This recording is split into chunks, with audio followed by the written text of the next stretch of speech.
क्या गलती की केजरीवाल ने? दिल्ली चुनकर लाई, ये गलती थी। भाजपा को हराया, ये गलती थी। अच्छे स्कूल बनाए, ये गलती थी। अच्छा शासन चलाया, ये गलती थी। अरविंद केजरीवाल, क्या गलती है उनकी? उनको अरेस्ट किया। अरविंद केजरीवाल ने 2 बार मोदी जी को हराया। भाजपा को दिल्ली में घुसने नहीं दिया। वहां के दिल्ली की कॉरपोरेशन इलेक्शन हो या विधानसभा चुनाव हो या लोकसभा चुनाव हो, केजरीवाल जी ने सबको हराया। लेकिन ज्यादा से ज्यादा डर मोदी जी को है। Kejriwal arrested, Modi ji selected. मोदी जी को पता है किसको पकड़ना है, किसको जेल में डालना है, किसके पीछे ईडी लगाना है, किसको डराकर अपने पक्ष में लाना है।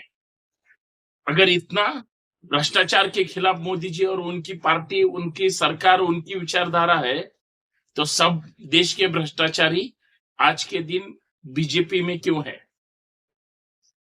किसने 70,000 करोड़ का घोटाला किया? किसने खान घोटाला किया? किसने काला धन जमा कर लिया? सब तरफ भागदौड़ मची हुई है और सब भ्रष्टाचारी लोग अभी बीजेपी ज्वाइन कर रहे हैं। केजरीवाल का क्या कसूर है? उन्होंने दिल्ली के लोगों को कम कीमत में मुफ्त में बिजली दी, ये केजरीवाल की गलती है। केजरीवाल सच्चे दिल का आदमी है, अच्छा काम कर रहा है और अपने झाड़ू से दिल्ली में, पूरे भारत में मनोवादी विचारों का जितना भी कुछ कचरा है वो सब साफ करने का, साफ सफाई करने का, सब एक कोपरे में डालने का काम केजरीवाल ने किया और उसका भुगतान अभी केजरीवाल ही भोग रहे हैं। मित्रों, सबको नमस्कार। मैं संतोष शिंदे, इस देश का नागरिक, सच्ची बात बोलने वाला, डंके की चोट पे, आपका दिल्ली हो या महाराष्ट्र हो, आंध्र प्रदेश हो, कर्नाटक हो, पंजाब हो, हरियाणा हो या झारखंड हो, दुनिया भर के किसी भी राज्य में, किसी भी देश में, अगर सबसे ज्यादा आधुनिक हिटलर कहां पे है, आधुनिक हुकुमशाही कहां शुरू है? आपने मणिपुर का तो ट्रेलर देखा। अभी ऐसे कुछ नए नए नुस्खे निकाले जाएंगे और तीसरी बार अगर शेठ बैठे कुर्सी पे, इस देश में पक्का फिक्स होगा, हुकुमशाही आ जाएगी। वो जो करेंगे, वो जो सोचेंगे, वो जो करने का ठान लेंगे, वही होगा। कानून बिनून कुछ नहीं होगा। देश का संविधान बदला जाएगा। देश के अलग अलग विरोधी पार्टियों के नेताओं को डरा धमका कर अपने पार्टी में लिया जाएगा या उनको बंदी बनाकर जेल में डाल देंगे। क्या हुआ केजरीवाल का? मैं केजरीवाल की बात कर रहा था।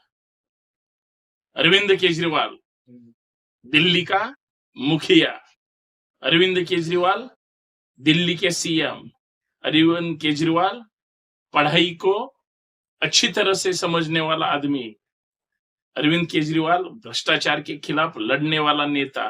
लेकिन आम आदमी पार्टी क्या निकाली? पहली चुनाव दिल्ली में लड़े क्या?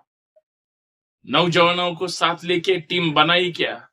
और सब चुन के आए और वहां की जितने भी बीजेपी के नेता थे, दिल्ली तो सबको चाहिए। तुम पूरे भारत से कहां से भी आते हो, लेकिन दिल्ली में जाके आपको तो रुकना पड़ेगा। दिल्ली अगर दूसरे पार्टी के पास है तो ये तो बहुत नाइंसाफी है। जिसका नाम पूरी दुनिया में है, उसके हाथ में दिल्ली नहीं है। ये जो कुछ लफ्ज है वो उनको चुभते हैं, सीने में बहुत दर्द होता है। इसीलिए मनीष सिसोदिया को अंदर डाल दिया। अरविंद केजरीवाल तक 4 लोगों को ईडी ने अलग अलग तरीके से अलग अलग घोटाले नए बनाकर, नए जितने भी एविडेंस है वो फर्जी हो या कुछ भी हो, वही बनाकर केजरीवाल को लटका दिया। अभी आज के दिन आम आदमी पार्टी का ही, आपका ही 5वां नेता, जो दिल्ली के वक्फ बोर्ड का प्रेसिडेंट था, उसको ही अभी उसने गलत तरीके से लोन दिया, किधर कुछ पैसा दिया, ये सब फर्जी है, ये सब भ्रष्टाचार है, उसको भी ईडी ने अभी गिरफ्तार कर दिया। ये है हमारे मोदी साहब की नई स्टाइल। दिल्ली एक ऐसा राज्य है जहां से पूरी दुनिया में ध्यान रखा जाता है, और वहां से ही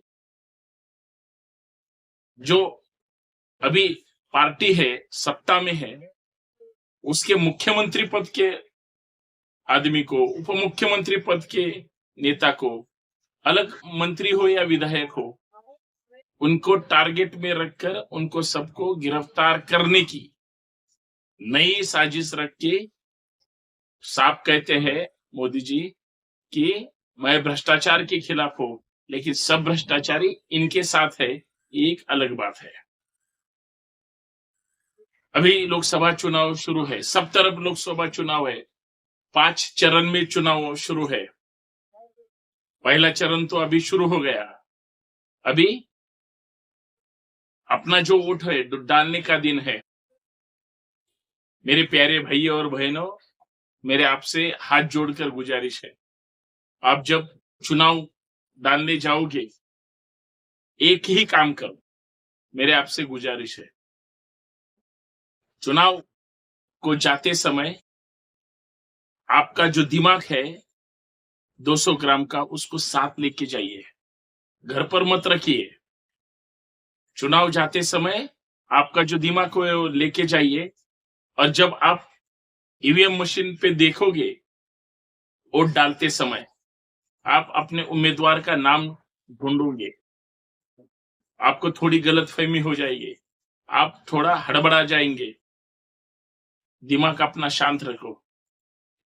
ऐसे उस लिस्ट पे नाम होंगे, किसी ने पार्टी बदल दी है, किसी ने विचारों का घात किया है, कोई गद्दार होगा, कोई बंडखोर होगा, कोई 50 खोके लेके ओके हो गया होगा।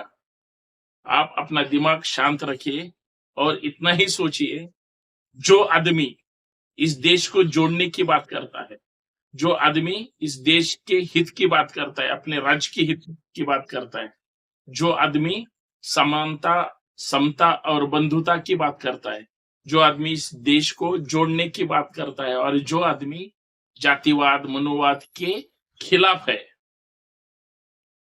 उसी आदमी को आप वोट करें, जो इस देश का, हर एक राज्य का, अपने लोकसभा चुनाव क्षेत्र का जो भी कुछ सवाल है, वो संसद में जाके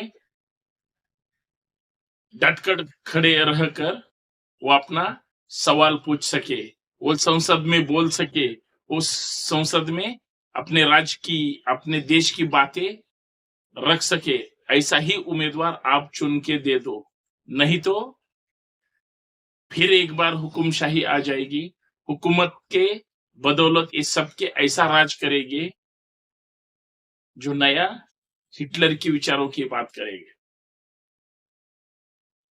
यही करो, किसी को भी मतदान करो, कोई बात नहीं, लेकिन जो अभी जो पार्टियां है, कुछ राज्यों में सत्ता पे होगी या कुछ राज्यों में अपोजिशन होगी, जो धर्मनिरपेक्ष है, जो सेक्युलर है, जो पुरोगामी विचारों की बात करते हैं, जो संविधान बचाने की बात करते हैं, जो लोकतंत्र बचाने की बात करते हैं, उसी को ही वोट डाले, तो ही इस देश को आप और हम बचा सकते हैं। नहीं तो मनोवादी अपने तरीके से इस देश को बांट डालेंगे, कभी जातिवाद के नाम पे, कभी धर्मवाद के नाम पे। आप ऐसा होने न दे, यही आपसे गुजारिश है। बाकी केजरीवाल के अच्छे दिन आएंगे, तब सबके मुंह बंद हो जाएंगे, ये ध्यान में रखो। धन्यवाद।